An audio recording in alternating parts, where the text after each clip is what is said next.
ரோமருக்கு எழுதின புஸ்தகம் 7வது அதிகாரம் 24வது வசனத்தை நாம் வாசிப்போம். நிர்பந்தமான மனுஷன், இந்த மரண சரீரத்தினின்று யார் என்னை விடுதலையாக்குவார்?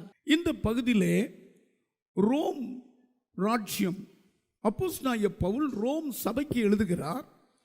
அங்கு ஒரு மனுஷன் கதறுகிற ஒரு கதறல் தான் இது.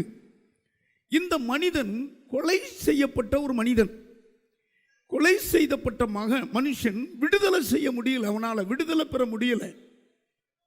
கவனிக்கிறீங்களா?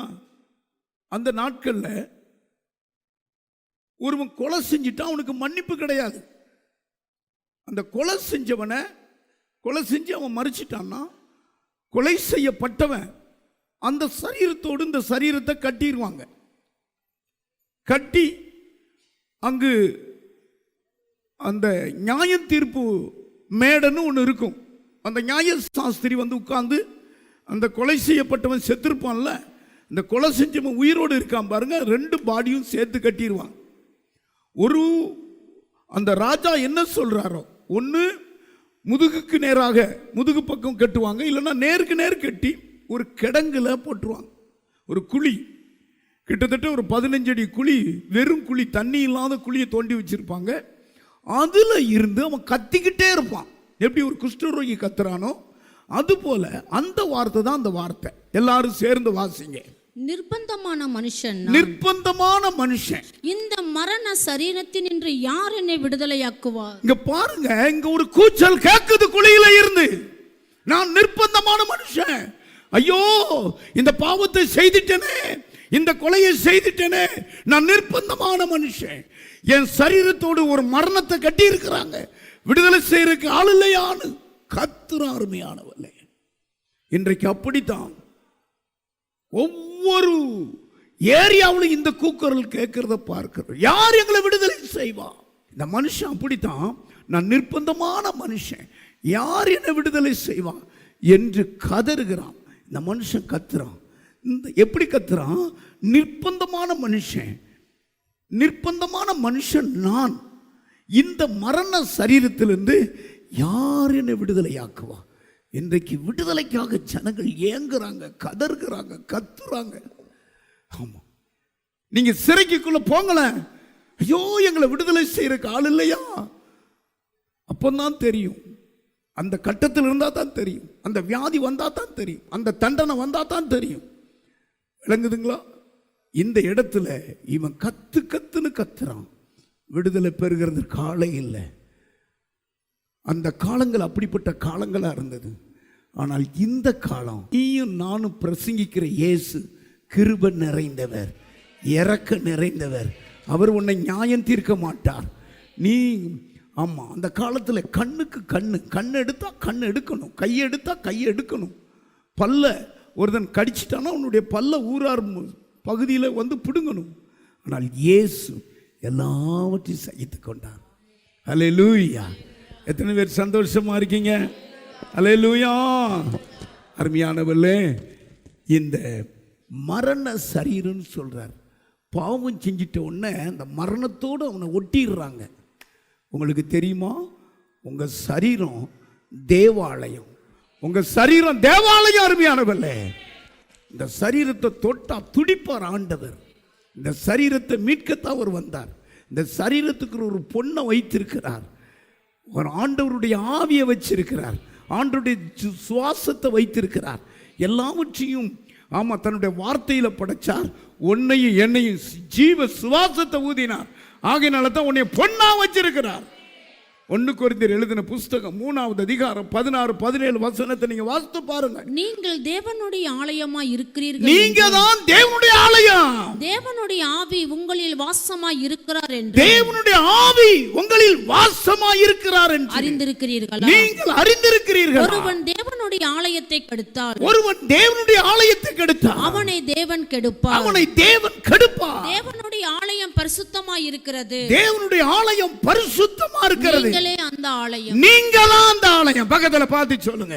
இந்த சரீரத்துக்குள்ள ஆண்டவர் தன்னுடைய ஜீவ சுவாசத்தை வச்சதுனால ஆண்டவர் ஆலயமா பார்க்கிறார். நம் ஒவ்வொருவரையும் தேவ ஆலயமா பார்க்கிறார். ஹல்லேலூயா. நீ நினைக்கலாம், ஐயோ என் சரீரத்தில் இந்த பாவம் ஒட்டி இருக்கிறதே, இதுக்கு நான் அடிமைத்தனமா இருக்கிறேனே, இந்த கடனுக்கு அடிமையா இருக்கிறேனே என்று நீ கதறலாம். ஆனால் உனக்காக ஒருவர் பரிதபிக்கிறவரா இருக்கிறார். உனக்காக ஒருவர் அந்த தண்டையை அனுபவித்தவரா இருக்கிறார். உன்னை தள்ளிவிட்டு அவரே சிலுவைக்கு வந்தார். உனக்காக அவர்தான் அடிக்கப்பட்டார். உனக்காக இயேசு தான் நொறுக்கப்பட்டார். உனக்கு விடுதலை உண்டாக்கும் ஆக்கினை இயேசு மேல வந்தது. நிர்பந்தமான மனுஷன் நான். இந்த மரண சரீரத்திலிருந்து யார் என்ன விடுதலை ஆக்குவான்? எந்த மனுஷனும் விடுதலையாக்க முடியாது. நீ நம்பி இருக்கிற எந்த நம்பிக்கையும் உனக்கு விடுதலை தராது. நீ சேர்த்து வைத்திருக்கிற பணமும் சொத்து உனக்கு விடுதலை தராது. விடுதலை தருகிறவர் இயேசு ஒருவரே விடுதலை தருவார். ஹல்லேலூயா, ஹல்லேலூயா. வேதம் சொல்லுகிறது, பாவம் செய்தவன் பாவத்துக்கு அடிமை அருமையானவல்ல. ஆமா, துன்மார்க்கன் பாவ கயிறினால் கட்டப்பட்டிருக்கிறான். யோவான் எழுதின புஸ்தகம் 8வது அதிகாரம் 34வது வசனம், நீதிமொழிகள் 5வது அதிகாரம் 22வது வசனம் சொல்லப்பட்டிருக்கிறது. துன்மார்க்கன் பாவ கயிறினால், வாசிமா. இயேசு அவர்களுக்கு பிரதியுத்தரமாக, இயேசு அவர்களுக்கு பிரதியுத்தரமாக, பாவம் செய்கிறவன் எவனும் பாவத்துக்கு அடிமையாய் இருக்கிறான் என்று. பாவம் செய்கிற எவனும் பாவத்துக்கு அடிமை. அவனுக்கு விடுதலை கிடையாது. எந்த வழியிலையும் விடுதலை கிடையாது. 100 ஆட பழி செலுத்தி நீ விருந்து போட்டாலும் உனக்கு விடுதலை கிடையாது. நீ பல புண்ணியங்கள் செய்தாலும் உனக்கு விடுதலை கிடையாது. விடுதலை அந்த வசனத்துக்கு 2 வசனம் தள்ளி 36ல் இருக்கிறது. குமாரன் விடுதலையாக்கினால் மெய்யான விடுதலை. எல்லாரும் அந்த வசனத்தை வாசிங்க. ஆகையால் குமாரன் உங்களை விடுதலையாக்கினால், குமாரன் உங்களை விடுதலையாக்கினால் மெய்யாகவே விடுதலையாக. தலைக்கு மேல கை தட்டுங்க. மெய்யான விடுதலை, உண்மையான விடுதலை. இந்த அறைக்குள்ள இருந்து நீங்க போகும்பொழுது இயேசு கொடுக்கிற விடுதலையை பெற்று தான் நீங்க போவீங்க. இயேசு தான் விடுதலை கொடுக்கிறவர். பெற்று தான் நீங்க போவீங்க. ஹல்லேலூயா. இன்னைக்கு நான் சொல்ல ஆமேன் சொல்லுங்க. இந்த சரீரத்தில் பல காரியங்களை நீங்கள் மரணத்தோடு போராடலாம்.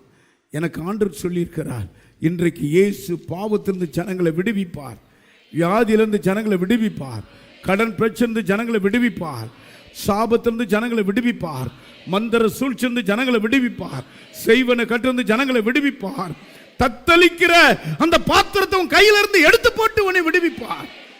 ஆமா, தொழிலில் தோல்வியோடு வந்திருக்கிறையா, அந்த தோல்வியிலிருந்து, அந்த தோற்று போன காரியத்திலிருந்து உன்னை விடுவிப்பார். தற்கொலையின் எண்ணத்தோடு நீங்க வந்திருக்கீங்களா, அந்த எண்ணங்களை மாற்றி உங்களை வாழ வைப்பார். ஹல்லேலூயா. ஒரு நரக வேதனைப்படுற பாஸ்டர், இந்த பக்கம் அந்த பக்கம் நல்லா திரும்பவே முடியல, அவ்வளவு போராட்டம். என்னுடைய அதாவது எங்க ஊர் பக்கம் சொல்லுவாங்க, அப்படி கொதவளைய நசுக்குதுன்னுவாங்க. அந்த சூழ்ச்சியில் இருக்கீங்களா, அந்த கடைசி கட்டம்னு சொல்றேன், அதுல இருந்து கர்த்தர் விடுவிப்பார். எல்லாரும் ஒரு அல்லேலூயா சொல்லுங்க. முதலாவது, சபையார் பண்ற ஜெபத்தை கேட்டு பேதுரு என்கிற ஒரு ஊழியக்காரனை தன் தூதனை அனுப்பி விடுவிச்சார் பாருங்க. அப்போஸ்தலர் எழுதின புஸ்தகம் 12வது அதிகாரம் 5, 6, 7 இந்த வசனத்தை வாசிக்க. அப்படியே பேதுரு சிறைச்சாலையிலே காக்கப்பட்டிருக்கையில், சபையார் அவனுக்காக தேவனை நோக்கி ஊக்கத்தோட ஜெபம் பண்ணினார்கள். சபையாருடைய ஜெபம். இப்போ நம்ம எல்லாம் எந்திரிச்சு ஜெபம் பண்ணோம்ல, நீங்க நினைக்கலாம் என்ன பாசிபிலிட்டி இல்ல, அது பெரிய வல்லமை உள்ளது. சபையார் பண்ற ஜெபம் அவ்வளவு வல்லமை உள்ளது. பேதுரு சிறைச்சாலையில 4 அறைக்குள்ள அவன் கட்டப்பட்டிருக்கிறான். இங்கு சபையாரு நமக்கு போதித்த இந்த ஊழியக்காரர் சிறையில் இருக்கிறாரு என்று கூடி ஜெபம் பண்ணாங்க. யாருக்கிட்ட போய் ரெக்கமெண்ட் கேட்கவில்லை, யாருக்கிட்ட நீங்க போய் ஜாமீன் வாங்கன்னு கேட்கல, எப்படியாவது பேதுருவை வெளியே எடுங்கன்னு கேட்கல. அவங்க ஜெபம் பண்ண ஆரம்பிச்சாங்க. ஹல்லேலூயா. நான் தான் உங்களுக்கு சொல்லணும், இயேசு கிறிஸ்து தன்னுடைய விடுதலையை கையில வச்சிருக்கிறார். உனக்கும் எனக்கும் விடுதலை கொடுக்க அவரால் முடியும். அருமையானவர்களே, அந்த அதிகாரத்தை அவர் பெற்று இருக்கிறார். சிலுவையிலே அதை சம்பாத்தியம் பண்ணி இருக்கிறார். உன்னை விடுவிக்க இயேசு ஒருவர் மாத்திரம்னால தான் முடியும். இங்க பாருங்க, இங்க கூட்டம் ஜெபம் பண்றாங்க, இயேசுவை நோக்கி ஜெபம் பண்றாங்க. என்ன நடந்து தெரியுமா? அங்கு உட்காவலறையில் அடைக்கப்பட்டிருக்கிறார். ஒரு தூதனை ஆண்டவர் அனுப்பினார். அவருடைய ஜெபம் கேட்டு ஒரே ஒரு தூதன் போறான். தூதன் அந்த அறைக்குள்ள நின்றான். அந்த அறையெல்லாம் ஒளியாய் பிரகாசித்தது. விழாவிலே தட்டினான், சங்கிலிகள் அவுந்தது. வாசிங்க. அப்பொழுது கர்த்தருடைய தூதன் அங்கே வந்து நின்றான். அறையிலே வெளிச்சம் பிரகாசித்தது. அவன் பேதுருவை விழாவிலே தட்டி சீக்கிரமாய் எழுந்திரு என்று அவனை எழுப்பினான். உடனே சங்கிலிகள் அவன் கையில் தலைக்கு மேல கை தட்டுங்க, தலைக்கு மேல கையில் எடுத்து ஓஹோன்னு கை தட்டுங்க. சங்கிலிகள் அப்படி அறுந்தது. சங்கிலிகள் தீப்பட்ட சரடு போல அப்படி அந்து போனது. அது உண்மைனா இன்னைக்கு உங்களுடைய சிறை இருப்பின் கட்டுகளை நாம் சபையாறு ஜெபிக்கும் போது கட்டாயமாய் விடுதலையா. ஒரு தூதனை ஆண்டவர் அனுப்பிவார். ஒரு தூதனை காற்றாய் வைத்திருக்கிறாராம். காற்றை நீங்க பார்க்க முடியாத, உணர முடியும். நான் நினைக்கிறேன், எனக்கு கர்த்தர் எனக்கு ஒரு தைரியத்தை தந்தா, இந்த அறையிலெல்லாம் நான் தூதன் அனுப்புவேன்ப்பா. அன்று பேதுருவை விடுதலை செய்த அதே தூதன் விடுவிப்பார். ஒரு சகோதரி வந்தாங்க, எங்களுடைய புருஷ கணவனார சந்தேகத்தின் பேரில் அழைச்சி கூட்டிட்டு போய் பாஸ்டர் தண்டிச்சிட்டாங்க. 1 வருஷம் தண்டிச்சிட்டாங்க. சந்தேகத்தின் பேரில் தான் எங்கள் வீட்டுக்கு வந்து கூட்டிகிட்டு போனார். பெயிண்டிங் வேலை செய்கிறவர் செஞ்ச வீட்டில் என்னமோ ஒரு பொருள் காணாமல் போயிருச்சுன்னு சொல்லி விசாரிக்கிறதுக்குன்னு கூட்டிகிட்டு போனவங்க தண்டிச்சிட்டாங்க. அந்த சகோதரி வந்து அழுதாங்க, பாஸ்டர் நான் ரட்சிக்கப்பட்டேன், எங்களுடைய கணவனார் ரட்சிக்கவே படலை, இப்போ எங்களுக்கு உதவி செய்கிறதற்கு இது தெரிஞ்சவொன்னே யாருமே வரல. நான் சொன்னேன், தொடர்ந்து ஜெபத்துக்கு வாமா, உன் ஜெபத்தை விட்டுறாத. ஆனால் அந்த சகோதரி சொன்னாங்க, இப்போ அவரை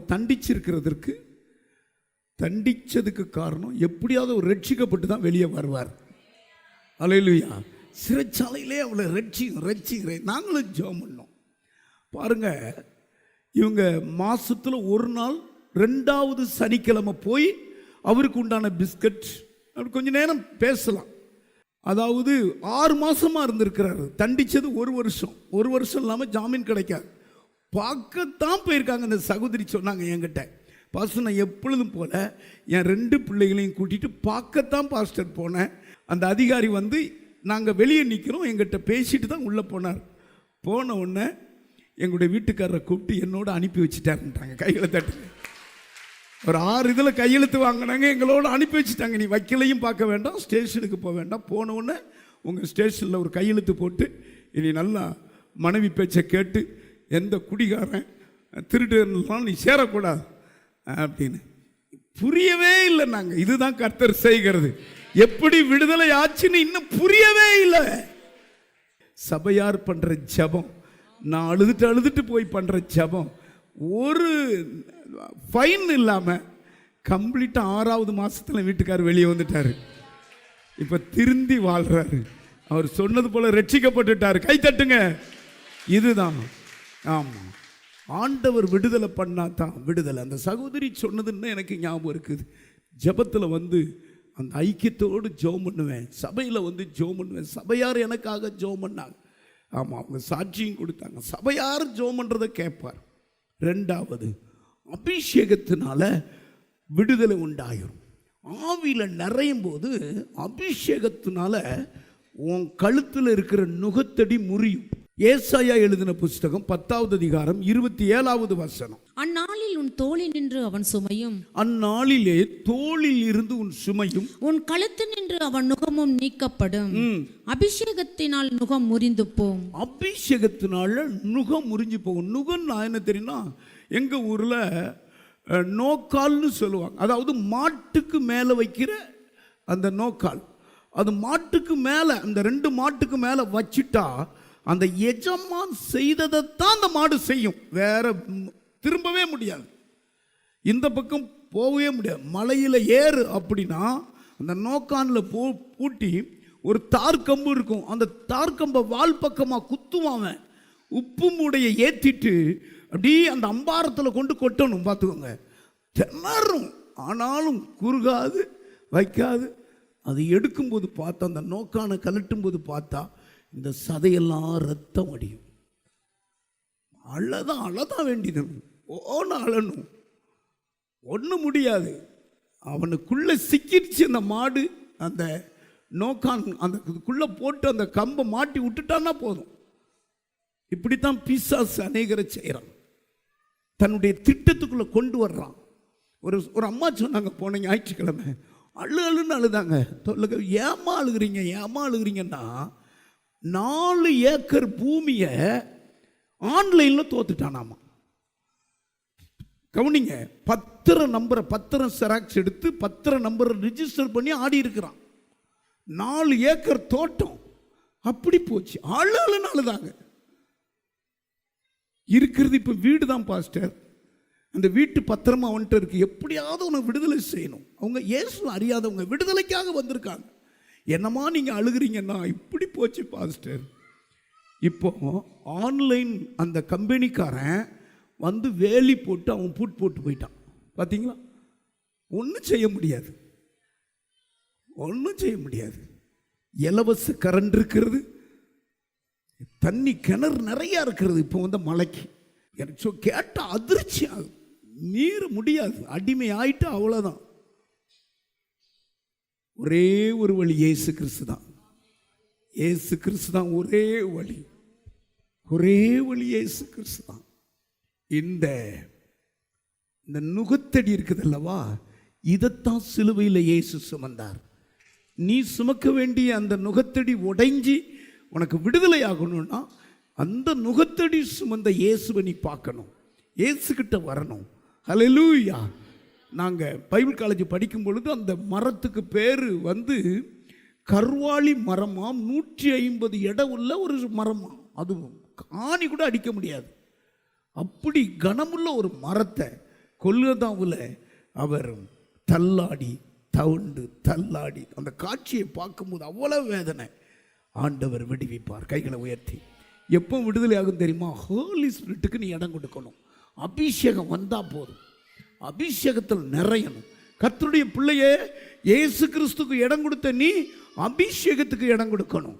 பரிசுத்தாவிக்கு நீ இடம் கொடுக்கணும். பரிசுத்தாவினா அது ஒரு வல்லமை. பக்கத்தில் பார்த்து சொல்லுங்க, அது பயங்கரமான வல்லமை. எல்லாவற்றையும் தட்டி விடுகிற வல்லமை, எல்லாவற்றையும் சமமாக்குற வல்லமை. அந்த வல்லமைக்கு நிகர் எதுவும் கிடையாது. ஹல்லேலூயா. ஏசாயா எழுதின புஸ்தகம் 28வது அதிகாரம் 2வது வசனம் சொல்லுகிறது, திராணியும் வல்லமையுடையவர் அவர், ஆண்டவரிடத்தில் வந்தவர். கல் மலையை போல, சங்கார புசலை போல உருண்டு வருகிற பெருவெள்ள இறைச்சலை போல வருவார். அந்த இறைச்சலை யாரும் தடுக்க முடியாது.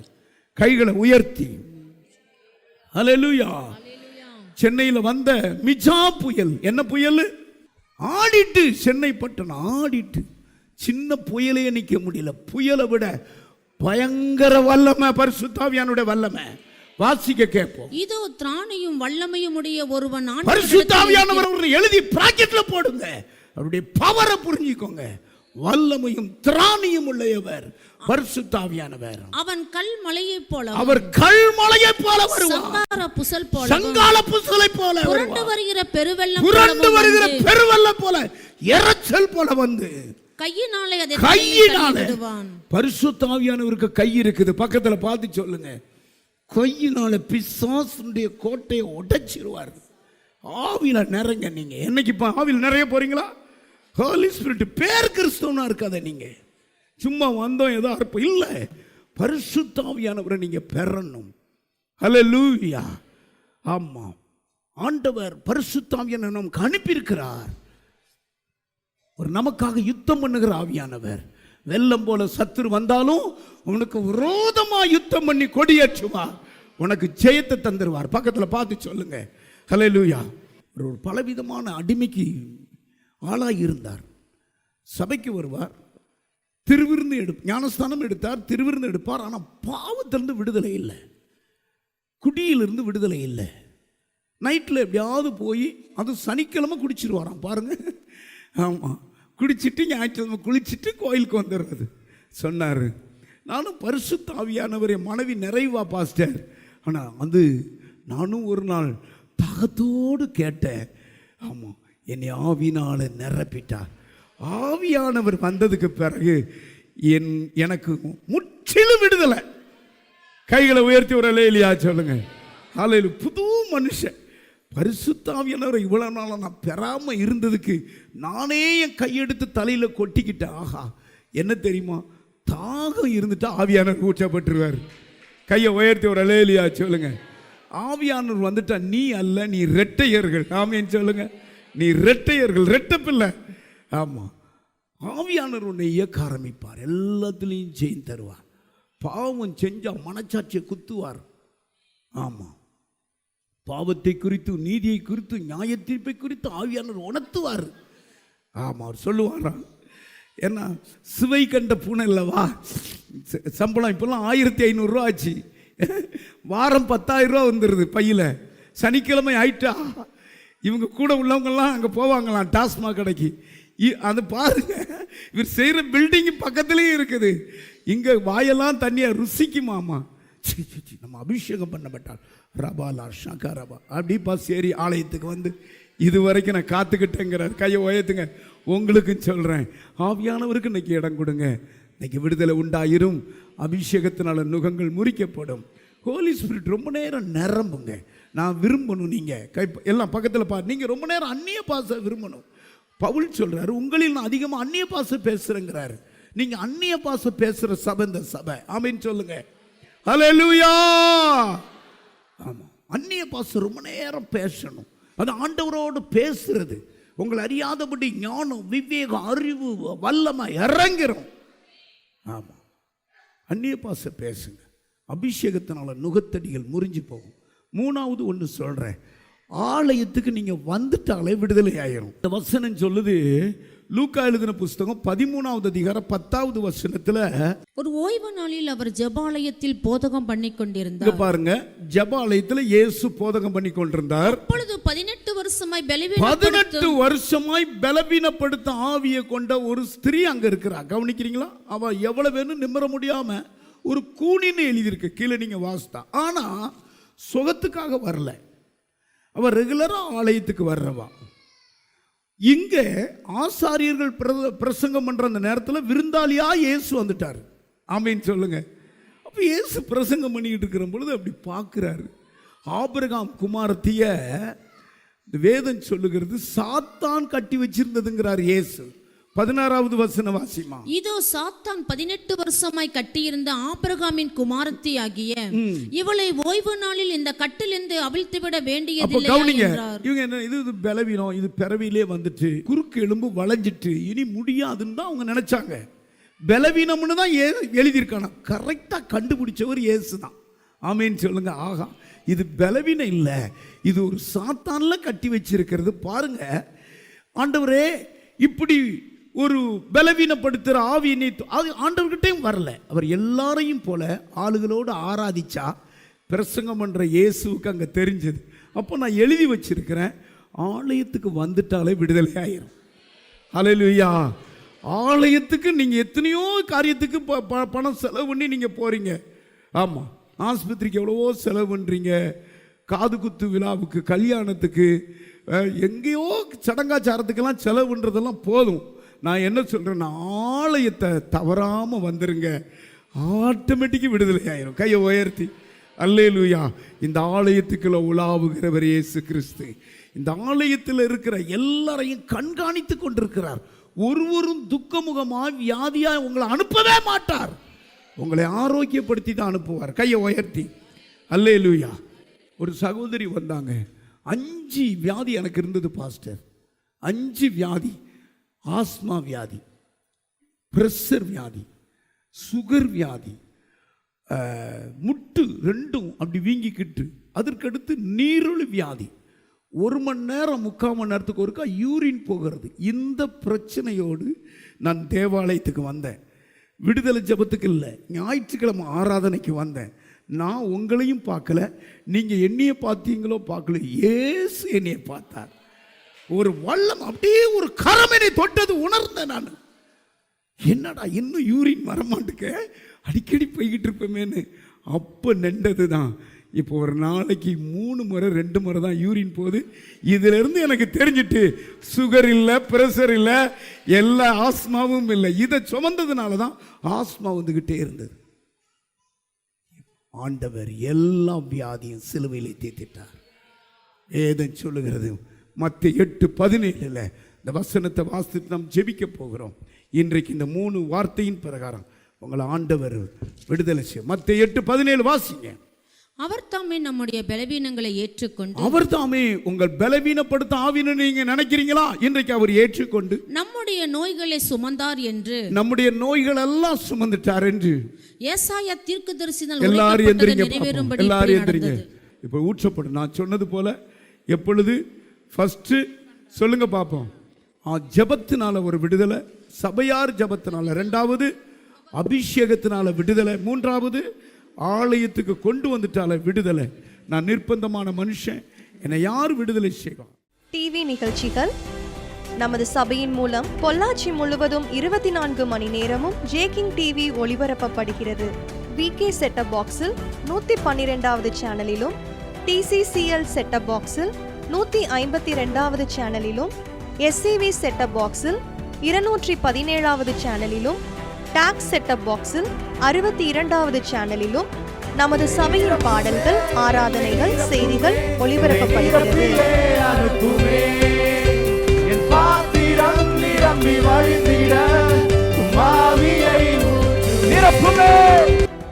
தமிழ்நாடு முழுவதும் பைபிள் டிவியில் தினமும் மாலை 6:30 மணிக்கும், பெனியல் டிவியில் தினமும் காலை 7:30 மணிக்கும் நமது சபையின் நிகழ்ச்சிகள் ஒளிபரப்பப்படுகிறது.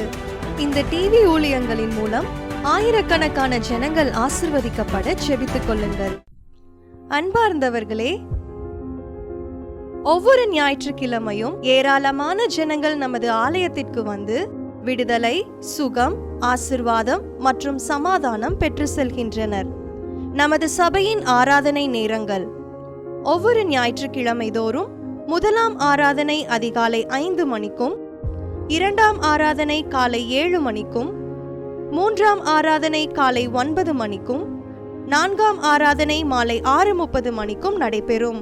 முதல் 3 ஆராதனைகளையும் நீங்கள் நேரடியாக சபையின் யூடியூப் வலைதளத்தில் உள்ள IPHH கிணத்துக்கடவு சேனலில் உலகத்தின் அனைத்து பகுதிகளிலும் இருந்து பார்த்து பயனடையலாம்.